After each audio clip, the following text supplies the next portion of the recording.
The following is a special presentation of high school sports. It's the High School Coaches Show. Here's your host, Justin Kenny.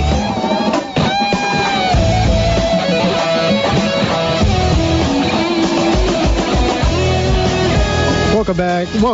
Oh, man. Can we restart the show? Welcome in to the Crumbag Chevrolet High School Coaches Show.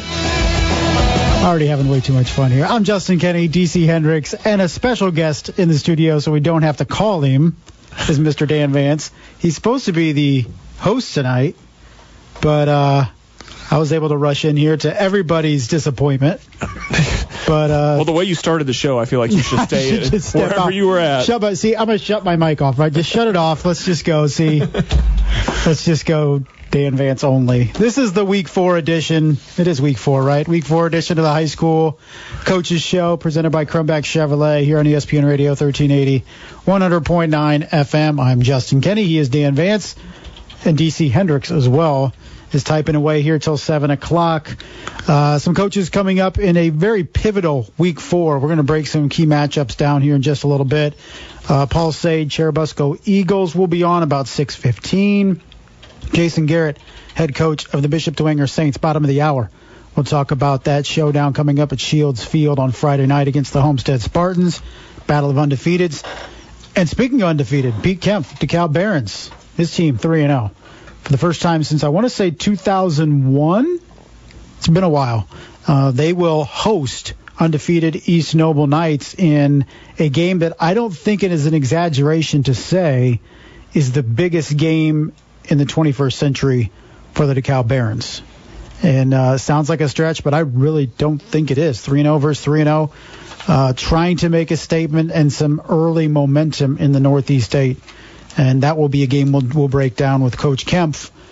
But plenty to talk about with my friend and yours from OutsideTheHuddle.net, Dan Vance. Dan, how are you doing? I'm doing good. I feel like you got it together finally.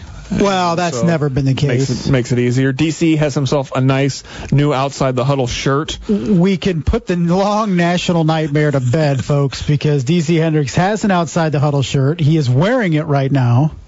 I don't know if it was on purpose or not, but I don't think he's really taken it off since last Friday. I don't know why you would. It's a high-quality shirt. He is asking for advertising money, however. So well, he's big on the music scene around locally, so it's a great convo starter. And it's either he completely trashes us when people ask about it, which is entirely likely, or he talks us up. Either or. He hasn't crossed it out with red Sharpie yet, so I think he just puts tape over it when he goes out. There's a big X through it, making a statement. But we can. After last week's, there was some heated discussion off air about said T-shirt. It is now in DC Hendricks' hands and on his back, literally, so we can move on. But now he's probably going to be making other demands. Probably. He's kind of a diva. Kind of. A little bit. This is great because usually it's just DC and I, and he can defend himself. Now he has nothing to talk. He's going to have to get up and physically grab a mic. He's going to defend himself. But Dan, okay, let's talk football, I guess. Through the first 3 weeks, any surprises that you have noticed and seen in the area? Because once we reach week 3, it's like, okay, now we can start making some pretty accurate, kind of, I don't want to say, descriptions of these teams, but, predictions on where these teams are at, what they have, what they don't have. Anything stand out in terms of a surprise? I mean, I guess there's a couple of things that you could call surprises, but only vague ones, I really think. Angola sitting at 0-3 on, just to look at it, that's so shocking because they've gone through 2 straight regular seasons undefeated. For them to be 0-3, could easily go to 0-4 this week. That's a big surprise.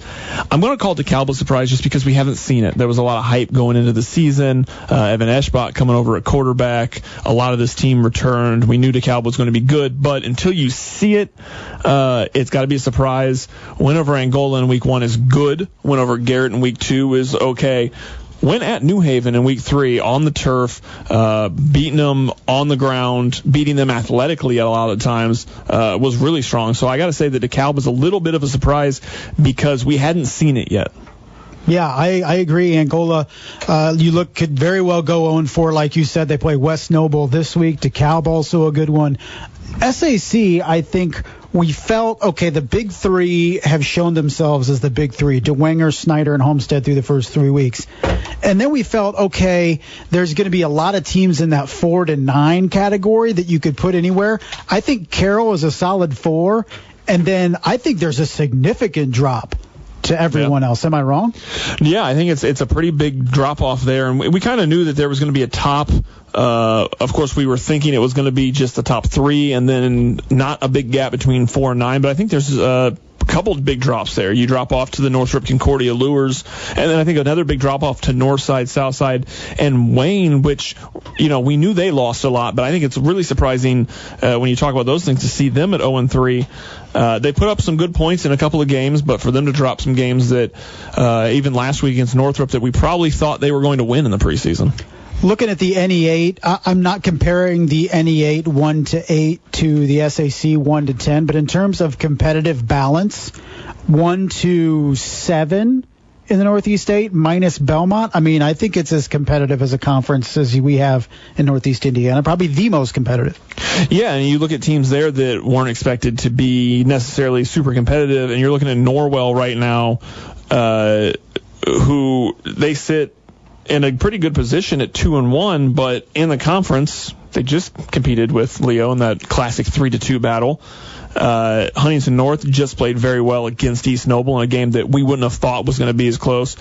And New Haven sitting at 0-3, but that's still a very good football team. This is a really competitive conference, and it's going to be interesting now that we're getting into conference season and really seeing what's going to happen. A lot of teams could still win this conference. Is Adams Central at 3-0 a surprise, or did we kind of probably doubt Adams Central a bit too much in the preseason?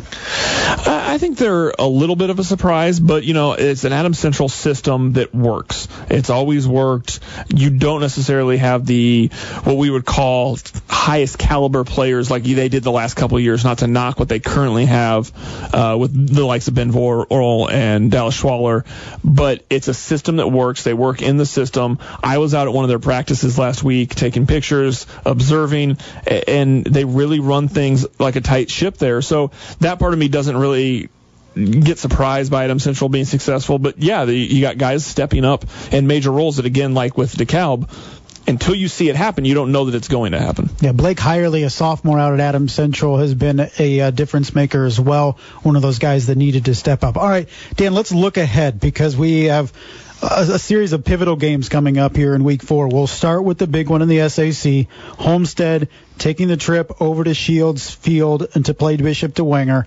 It's the biggest game in the young history of Dwenger playing at home. Should be a packed house at Dwenger. Get there early. This is two mirror images in very similar terms in terms of the points they're putting up, the points they're not allowing, and also the relative weakness of their schedule thus far. So who is in a better position heading into Friday night? Is it the Homestead Spartans led by Luke Goody, or is it the Bishop Dwenger Saints led by Brendan Lytle? I'm going to say it's the Homestead Spartans right now, and it's because Dwenger, again, is a team that's par for the course. This is what we know. This is what we see. Homestead is riding such a wave. 12 points they've given up on the year, the lowest amount of points they've given up in a 3-game stretch in the Chad Zolman era. And so that's something new for them. Their offense is so high-powered, and while Homestead's been able to put up points for years, to have that high-powered offense, to have Luke Goody throwing the ball as well as he is, to have Braden Hardwick running the ball as well as he is, I just think that a lot of momentum is in Homestead's corner right now. And this was a team that lost 23-10 a year ago to Bishop Dwenger. They got a big 2-game stretch coming up. They get Dwenger this week. They have Snyder at home next week. So the next 2 weeks, it's put up or shut up time for Homestead Spartans because so many people have been talking about Homestead through the first 3 weeks, but they've beaten Northrop. Middley is 2-1, but knocked that off relatively easily. took care of Concordia, shut out Bishop Luers 51-0 last week. It's not exactly murderer's row, all due respect to those teams. No, but they have looked impressive in those games, and so it's going to be interesting. Like you said, it's a chance for Homestead not just to prove themselves. If you knock off Bishop Dwenger and Snyder, you're in the driver's seat to win this conference for the first time. You know, I know that that's something that has been brought to the forefront. I talked to Jake Archbold last week about that, and he said that this senior class has really brought that to the forefront, kept that at the forefront. That is their goal. Win the Victory Bell, win the SAC, because if you win the SAC, then you are absolutely playoff ready. And for them to be in the class they're in, you have to be playoff ready. He is Dan Vance of OutsideTheHuddle.net, joining us as he does each and every week at 6 o'clock here on the Cronbach Chevrolet High School Coaches Show. Let's look at the Northeast 8. Friday's schedule includes East Noble at DeKalb, Battle of Undefeateds. There's no more impressive 3-0 in the area, I think, than East Noble. But DeKalb, a team that many felt, like you mentioned, Dan, in the preseason could be that spoiler in terms of the NE8. They knocked off Angola and Garrett and New Haven to begin the season. I think that win last week was particularly impressive going on the road to beat a Bulldogs team whose back was against the wall. Now you have East Noble coming in, battle-tested, a dominant team in this conference for the last several years. It's going to be a great atmosphere in Waterloo in a huge matchup for the Barons. Yeah, I think this is a great week in the Northeast 8. I think 3 of your 4 matchups are fantastic ones, headlined by this one. DeKalb has looked fantastic. Evan Eschbach has got a cannon when he throws the ball and lets loose, and he's really going to test East Noble defensive core that has been strong, even though they've given up a lot of points against strong opponents. They're a very strong group, so Eschbach's going to be able to test them. Landon Miller on the ground, ran for another 200 yards last week. DeKalb was able to beat you in a lot of ways, and that's not something we've seen out of DeKalb teams prototypically, and I think that's why they're in this position.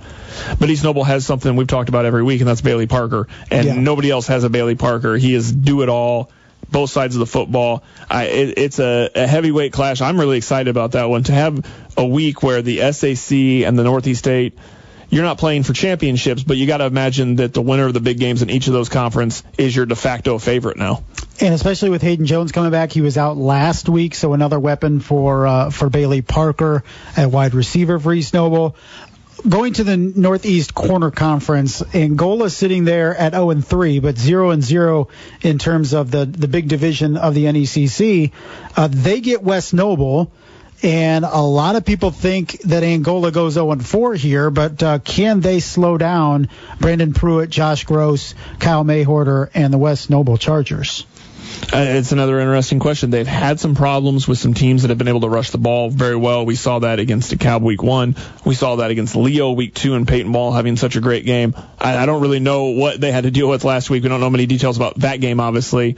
So it's going to be a struggle for them. I think that's something that hopefully they've worked through those first couple of weeks, because West Noble's going to put the pressure on them on the ground. And West Noble has something that when I saw them play DeKalb and I saw half of their game against Leo, neither of those teams have a power back like you have in Brandon Pruitt. So that's going to be something that's going to be very interesting. Is Brandon Pruitt going to be able to power through Angola? Does Angola's defense have a better chance, because he's not exactly as slippery as a Peyton Wall is or Landon Miller is? So it's a different kind of style for Angola to have to deal with, and you never know until we get there if they've worked through those kinks, but the running game's kind of been their Achilles heel so far. It feels like through 3 weeks we usually can pinpoint 1 or 2 games in each particular conference that's going to decide the league. And I think, refreshingly, I don't think we're in a situation like that when you look at the SAC, because I think you could make a case of any of 4 teams knocking off anybody. I throw Carroll in with those big 3. You look at the Northeast 8, that especially after last week, you have no idea what the heck can happen, with Huntington North giving East Noble a battle for the better part of 3 quarters, and Norwell almost beating Leo in a 3-2 game. So I think the NE8 is up for grabs. ACAC, I still think it comes down to South Adams and Adams Central when they play. We felt like maybe Bluffton could be a team that could play spoiler, but South Adams thoroughly dominated them. Woodland now, I don't know if they have what it takes to compete with those big 2. And now with injury at quarterback, it's really going to be difficult for them to put up points, I think. Yeah, absolutely. I think that Woodland's in a rough spot with Ben Reedy going down last Friday night in their game. Obviously, still got the win over Heritage. Finally put some points on the board. But, yeah, the ACAC, I think, is down to a 2-horse race. But South Adams looked really good on Friday night. James Arnold setting the school record for touchdown passes in a game. Aiden Warner setting the school record for touchdown receptions in a game. And they did that in the first half. They did, yes. And I think James Arnold's shortest touchdown pass was like 24 yards. I mean, he was throwing bombs. And there's not going to be a lot of teams in the ACAC and not a lot of teams in Class 1A that are going to be able to handle the weapons that South Adams has. They're lining up 4 or 5 guys wide that can make big plays. Yeah, this is not a, dives and, off tackles and getting crazy and running sweeps as their trick plays. I mean, this is a South Adams team that will spread you out and pick you apart offensively. Yeah, and you look at their receiving core, and Aiden Warner, obviously a big part of that, and Nick Miller, a big part of that. You have Nick Stuber, who lines up in the backfield, can run for 100 yards a game easily. Well, you can send him wide, too, and then you got Christian Somerset in the backfield that can run for 100 yards a game. So they have just so many weapons, such a diverse group that they have at South Adams. I was surprised. I expected them to beat Bluffton on Friday, but the way they did it, they were up 13-0, 42 seconds into the game. They're a thoroughly dominating team. I look forward to South Adams Central here in a couple of weeks. He is Dan Vance of OutsideTheHuddle.net. Dan, would you like to stick around for the rest of the hour? Sure. Okay. Great. Like I said, he was supposed to be the guest co-host tonight, or the guest host, and I was able to rush back. So you guys almost avoided me for the evening, but I'm back. But no such luck. I know, and DC's disappointed over there as well. All right, we're going to step out. When we come back, Coach Paul Sade, Churubusco Eagles will join us. We'll talk about a team that likes to pack it in and really run it against teams up and down the field. Jason Garrett, Pete Kempf coming up later. You are listening to a Week 4 edition of the Crumbach Chevrolet High School Coaches Show on ESPN Radio 1380 and 100.9 FM. On the field, your team wants to finish every drive with a score. With a new Chevy from Crumbach Chevrolet, you'll prefer to keep driving. Maybe in the new and redesigned Silverado, the most dependable full-size pickup and best-in-class fuel economy. Or the Equinox, with modern design and technology, all packaged into a safe and versatile crossover. Looking for more family space? Then the mid-size Traverse will get you where you're going in style and comfort. And you can't lose with the Malibu or the all-new Blazer. Score today and find new roads this season with a visit to Crumbach Chevrolet in New Haven. In the aftermath of tragic attacks such as the one at Santa Fe High School in Texas, there is often an increase in hoax threats to schools and other public places. Whether false threats are made on social media, verbally or otherwise, criminals could be locked behind prison doors for up to 5 years. FBI Deputy Director David Bowditch. The Bureau and its law enforcement partners take each threat seriously. We investigate and fully analyze each threat to determine its credibility. In addition to time behind bars and a fine, other consequences of this crime include emotional distress to students, school personnel, and parents. False threats also drain taxpayer money and divert valuable law enforcement resources away from other critical responsibilities. Making false threats is not a joke. Think before you post. Report threats and suspicious behavior to law enforcement, and in emergencies, dial 911. With FBI This Week, I'm Molly Halpern of the Bureau. Hi, I'm Dennis Leary. September 11th is now a National Day of Service, and I hope you'll join me and so many others who are planning to adopt charities or perform other good deeds in observance of 9/11 this year. Your support will honor those lost and pay tribute to the many who continue to defend our nation here and abroad. So please visit 911day.org today to find out what you can do. Let's make sure that 9/11 doesn't end up being just another day. You love them enough to do anything for them. Dad, can we make 200 cookies for my bake sale tomorrow? Let's do this. Including checking nhtsa.gov/the right seat to make sure they're correctly buckled in the back seat. Brought to you by the National Highway Traffic Safety Administration and the Ad Council. There's always news about Notre Dame sports, and the very latest is covered in the Blue Gold Report podcast. Fighting Irish sports from the inside out. Download the Blue Gold Report. Go to espnfortwayne.com BirdiesandBogies.com today. Hey, it's Stiller. And Scott Pieri. And we are Birdies and Bogies. Check us out this Saturday. 8 to 9 a.m. Brought to you by Apex Golf Lab. And Optimum Performance Sports. Don't forget to check us out on Facebook, Instagram, and Twitter at Birdies and Bogies. Fairways and greens, everybody. For those fortunate enough to help the person who has always been their hero, find the care guides you need to help at aarp.org/caregiving. Brought to you by AARP and the Ad Council. Vicky, how you doing? How's the knee? It's coming along, doctor, but still some soreness. Well, let's see.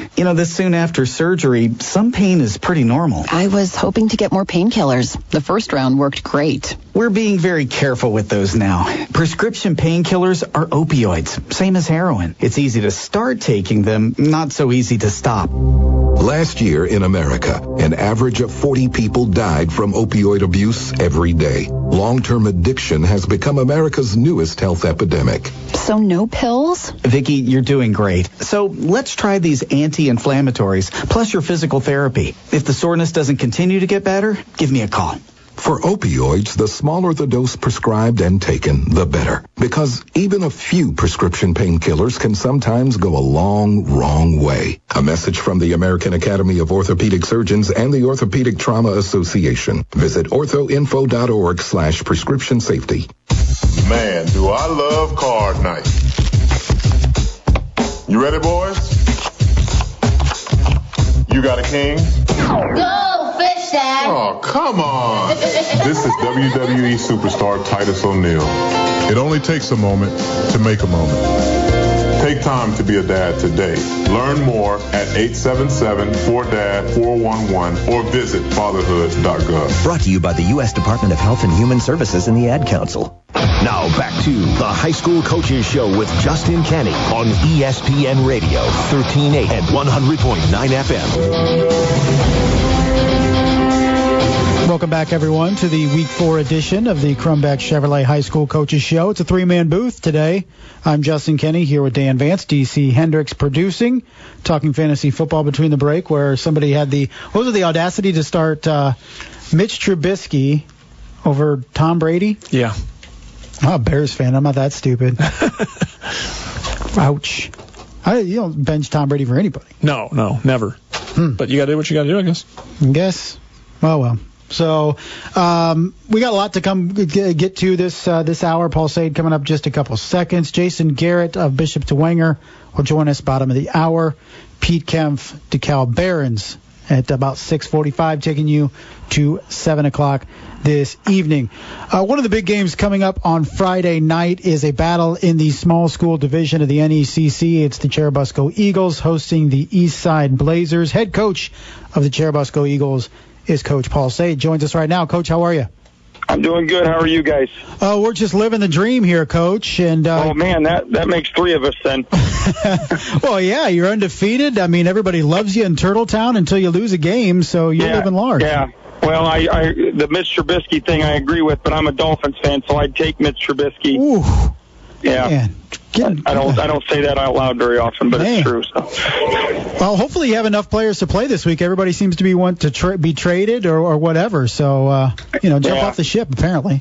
Yeah, hey, I think it'll go well for them. It's going to be a long season. So. Well, yours will be much more exciting, I imagine, and it already has been with 3 straight wins. Watched you knock off Garrett last week. It was, once again, the Jake Folk, Gage Kelly show. Take us through that game that before you blinked, it felt you were really comfortably in the lead at 24-0 before pulling away to win. Well, I think the key to it was that our defense really set the tone early, and, the Fielding kid is as good of a high school football player, high school athlete for them as anybody that we'll play. And so we knew that he's not their only weapon, and for our defense to kind of get on it early made a huge difference. And then once our offense got things figured out, got some communication issues figured out, we had we had some big plays, and that makes a difference too when you get a lead and you're having to good time on defense, stopping the run and not allowing them to get the pass going. It makes it a little bit more comfortable for you. And then obviously Gage had some pretty big plays.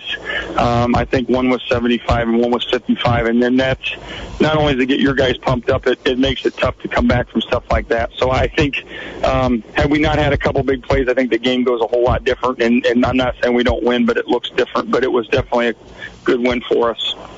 Coach, I don't want to put Gage's accomplishments to the side, but talk a little bit about Jake Folk, because he comes into week 4 as one of the best rushers in the state of Indiana. For people who are not familiar with Jake, tell us a little bit about his game and what you've been impressed with from Jake so far this year.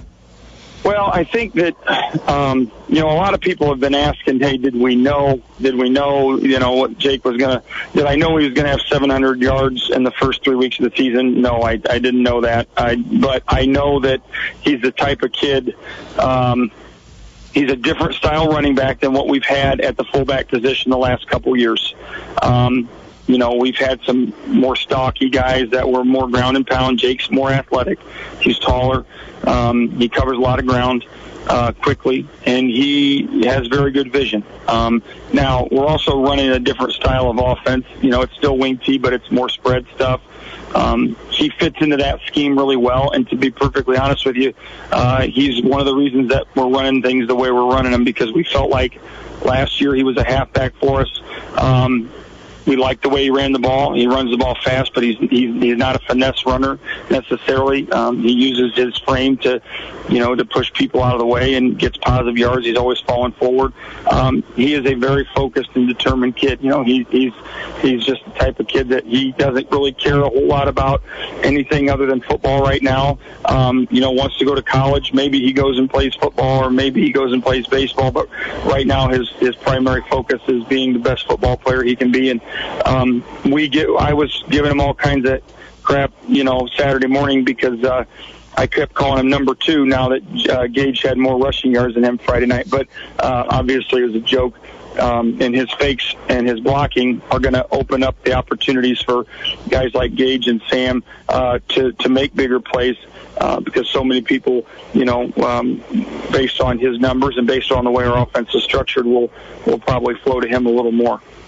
Coach, you mentioned those wrinkles in the offense, and we talked in the summer about some of those things and what direction you went to add a little different look within the familiar base of the Churubusco offense. Go into some detail about the decisions that you guys made, the research you did to come to the conclusion that you could add some different variants within the wing T. Well, we did some things in the playoffs last year that we really liked, and part of that was featuring Jake and fullback in the shotgun set. And then the coaching staff, we go to the National Wing T Clinic every year in Pittsburgh. Saw a couple speakers that kind of got my synapses firing a little bit, and we ended up going down to Auburn, Alabama, and going to some spring practices. And I talked to a lot of coaches and just kind of tried to do some things that we're not necessarily going to we are not abandoning the wing T principles that have got us to where we are, but we're trying to showcase some of the speed that we have this year that we'll never have again, and some of those athletes that we might never have that style of athlete again on the same team. And so it started in January, and I wasn't really comfortable with anything until minicamp. And then at the end of minicamp, I felt like we were comfortable with the terminology, which wasn't that much different, didn't change a whole lot for the offensive line. The biggest thing was signaling things in and just not huddling. So that was a challenge for me, probably more than the kids. The kids were pretty fired up about it. It was hard for me to not stand there on the sideline and send somebody in with the play. It was hard for me to, get used to trying to play with a different style of tempo. But I think our kids have really embraced it, and they've come up with the signals and the keywords and the things that we need to make it go. Because if they understand it, I'll learn it. So it's been kind of fun, to be honest with you. But it's been a long process, and we're still in the process of making it right. I mean, we still have communication issues every week. We had one on 4th down on the first possession at Garrett Friday night that we had a misalignment, and we didn't get a motion in because of the misalignment. And probably could have had a better chance at a first down had we gotten that thing in the way it was supposed to be called. And I think that the kids understand that that's a critical error. Misalignment is not a minor thing in this offense. It's a major thing, and we were fortunate that we overcame that. But at the same time, there's going to be games when that could cost us the game. So we're still working through the process of everybody being on the same page and communicating effectively. Coach, your opponent this week in Week 4, Eastside, sitting at 1-2, but hung with an Adams Central team for a while, had some good moments against West Noble. Without giving away your entire game plan for the Blazers, what are some things you're really preparing for Friday night? Well, they're as good a team as any in the league, and their skilled kids are probably a little younger maybe than what we've gotten used to, but their offensive line is very solid and is a lot of experience. I know Coach Mason and his staff pretty well. We talk, we've hung out. Their coaches coach extremely hard, and this is a big game for both teams because it's both schools are now going into conference season, and we've had some great battles. So we know that we're going to get an absolutely great coaching job, and probably the thing that scares me the most is we know that we're going to get real quick, and I think that their quarterback, he's only a sophomore. Some of the things watching film, he fits into their system really nicely, and the kid he's not scared. He's not timid in what he does, and I think that that's pretty evident in some of the decisions he makes. Not afraid of contact. He's not afraid to put the ball on the money, and he's not afraid to throw the ball down the field. And when you've got kids that you're surrounded with, that you've been practicing with year-round and doing those things in that system, that's very difficult to defend because you've not only got athletes, you've got kids that are young and they're hungry, and so anything that goes positively for them is going to be a negative for us. And I think that it's going to be real interesting to see how our kids handle that Friday night, because I think that this is one of the better teams we've played. Coach, before we let you go, wanted to ask you about your quarterback. You mentioned Sam Wood, and for the last couple of years we've been used to Tom Richards back there making some plays vertically but also running the offense effectively. Sam, in terms of playing the position at the varsity level, not much experience, but he's been on the field in other ways. But what's the expectation for him as a first-year varsity quarterback to run this offense? Well, it's kind of nice for both of us, for he and I, and I'm speaking for him here because he might disagree, but we're learning this stuff together, and so that has been nice. When we meet and when we met throughout the summer, we meet periodically throughout the week.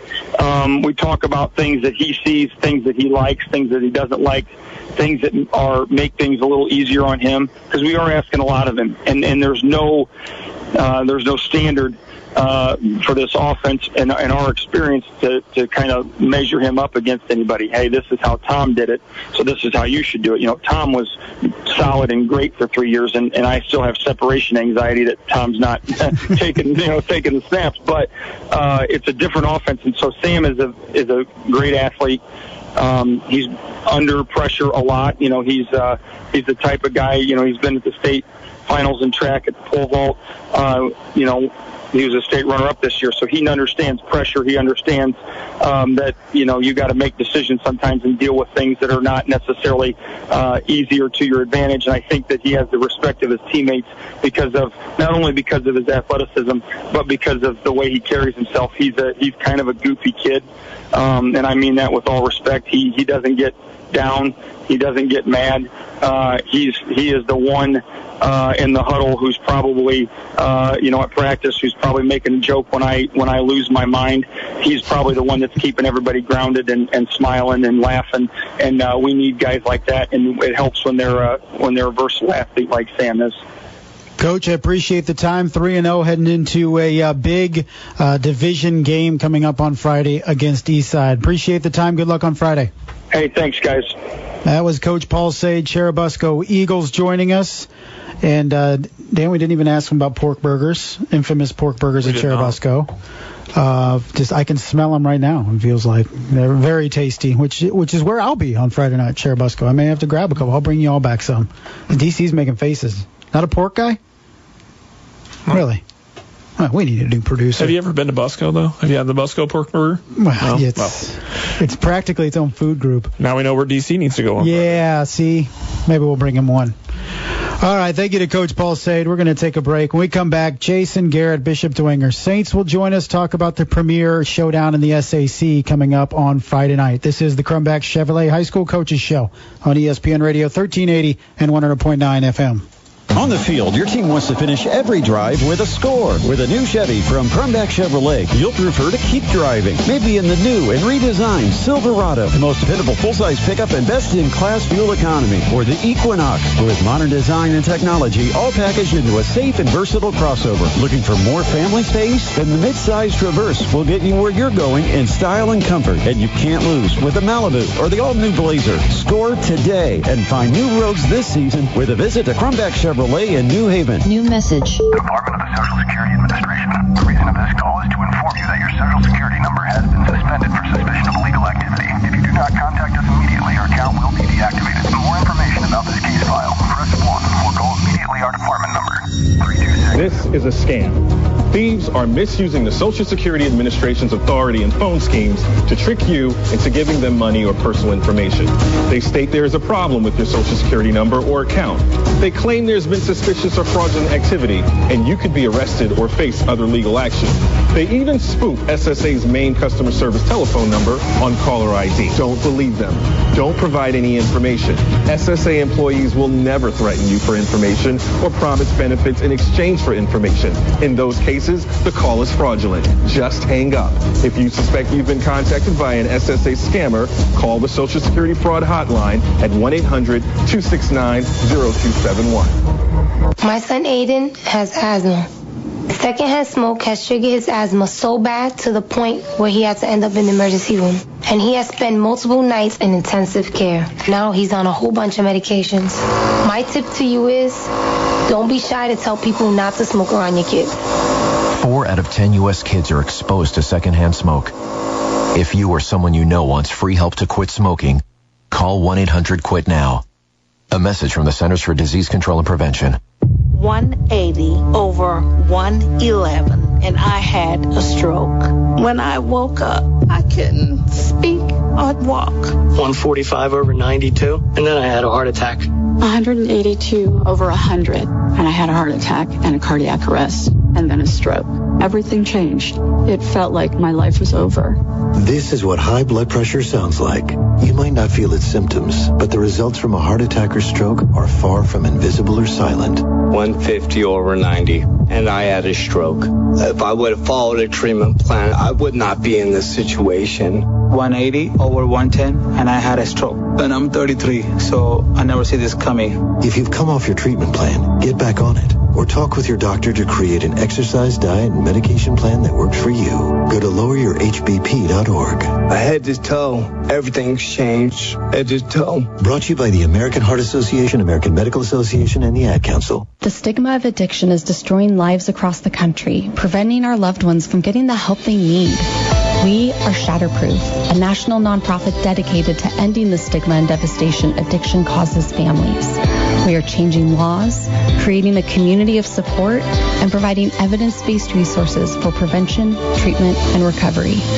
Stigma shatters lives. Rise up against addiction now so another life isn't lost. Get involved at shatterproof.org/riseup. Ask yourself what you will miss more, your children or cigarettes. As long as I can remember, my mother smoked. She died from lung cancer when I was 16. I could not take the chance of continuing smoking and not being here for my daughter. I know how much I needed my mom still, and I didn't realize it until I had lost her. You're not just quitting for yourself. For free help, call 1-800-QUIT-NOW. A message from the Centers for Disease Control and Prevention. You're listening to the High School Coaches Show with Justin Kenny on ESPN Radio, 1380 and 100.9 FM. Welcome back to the Crumback Chevrolet High School Coaches Show. Or during the break, we're talking about the smartest people in a room, where it's up for grabs in this room. I don't think anybody can lay claim. I'm Justin Kenny, DC Hendricks, Dan Vance. I was not going to be here. Everybody was celebrating. DC's pointing to himself like he's the smartest guy in the room. Depends on the day.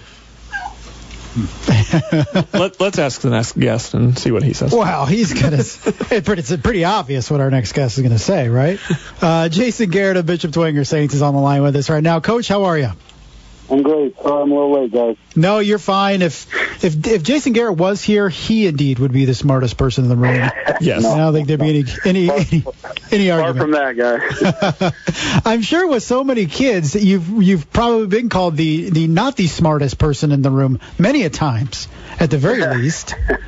That's true. My wife is definitely the smartest of all. See, that's how you stay married. I mean, as long as we all learn that and accept it, then everything else is fine. Amen. Amen. Coach, hey, 3-0. Congratulations on the start. I don't know where to start in terms of the accolades for your team. The offense looks great. Defense looks tremendous. It's really been 3 complete wins for you guys. But how would you grade your team? Because as a head coach, I'm sure it's much easier to find imperfections in your squad than it is for us. Yeah, in fact, we just got out of practice, and some of the final words we spoke about were who we are and the fact that we have to go day by day. And we've had some days that we've won and some days that we've lost, and so that's what we try to stay to. We try to get outside the bounds of looking at outcomes and things like that. I know a lot of these things are cliche, but I think it proves true. I think when you're working with high school athletes, I think when you're trying to continue to build a strong program and keep things consistent, you got to go day by day, and you got to focus on all the details. And there's enough of that to keep each day busy. So we try to keep the guys focused on that. We have been happy with a lot of the things that we've seen, some of the maturity that we've been able to observe from last year to this year in a lot of our guys. And we're going to go into another game Friday night and see what we can learn and how we can get better. Coach, one of the guys we got to focus in on that offense is Brendan Lytle.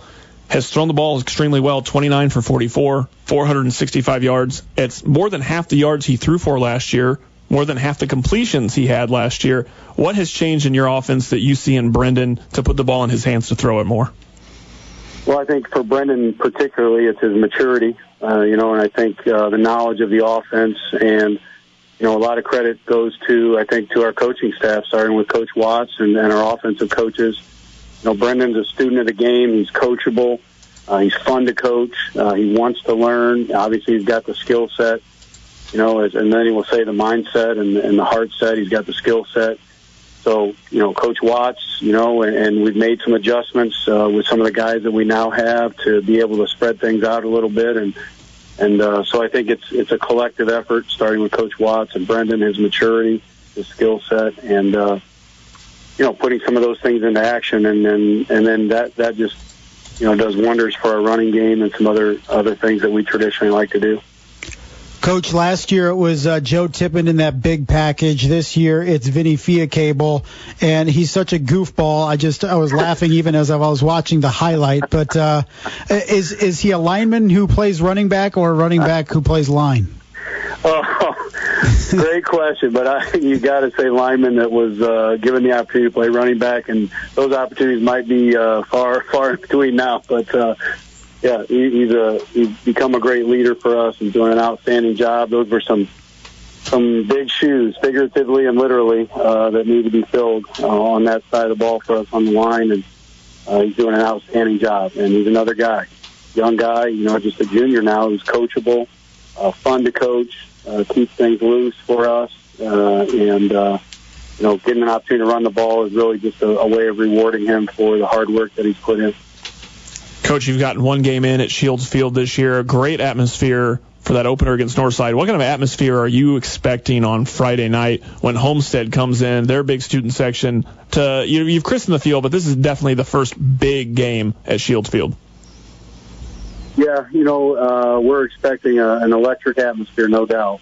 We know they travel well. We expect them to have a great crowd. And, I was telling our guys, we are so blessed and privileged to have an opportunity to be at home and then to have an environment that we will certainly experience on Friday night. So it'll be a large crowd. It'll be a fun night for everyone. And, I said as a high school young man, what a great opportunity. Something that they'll always remember. It's what we want to for them as high school young men. We want them to have these kinds of opportunities, and it'll be electric. It'll be loud.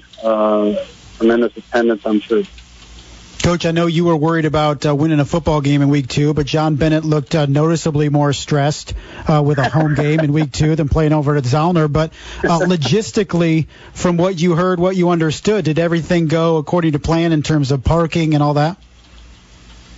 Yeah, I have to be careful how I answer this because, we did not hear one negative, or any, I guess not negative is not the best word, but just any concerns.